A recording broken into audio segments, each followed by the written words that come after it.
jaajëfal leen ci ànd bi ngeen di ànd ak ñun mbokku internet bu 5M TV Sénégal jàngeen jëf ci teewlu bi.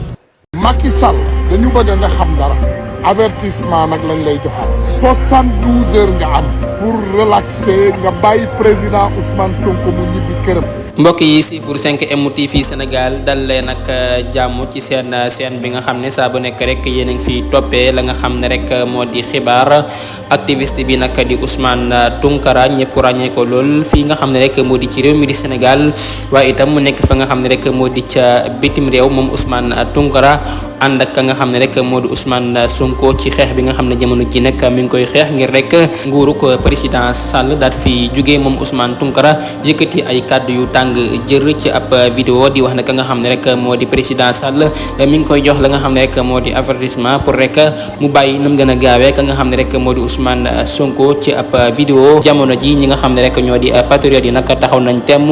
pour ñu bàyyi nam gën a gaawee ka nga xam ne rek moo di Ousmane Sonko di seen leader ginnaaw mi ngi ko fekkee woon ca këram dajji buntoom jàpp yóbbu fa nga xam ne rek moo di ca kaso ba si Boxotaan jamono ji nag ba tey ña ngay amal la nga xam ne rek moo di ay manifestation di xeex ngir rek ñu bàyyi seen leader boobee nag di Ousmane Sonko ñoom nag la ñu wax rek moo di ne Ousmane Sonko nag la ñu ko jàppee nekkul dëgg nekkul yoon dañ ko jaay doole tëj ko ci biir kaso bi tax rek ñi nga xam ne rek ñoo di Sénégal yi féete ci diaspora bi nag ak ñi nga xam ne rek ñoo nekk ci biir réew mi nag di xeex ngir rek Sénégal mën a génn ci guuta gi mu nekk ginnaaw loole nag jamono ji ñoom nag bàyyi woon benn yoon di wax ka nga xam ne rek moo di Macky Sall nag na bàyyi ka nga xam ne rek moo di Ousmane Sonko di seen leader nekk nag njiital Pastef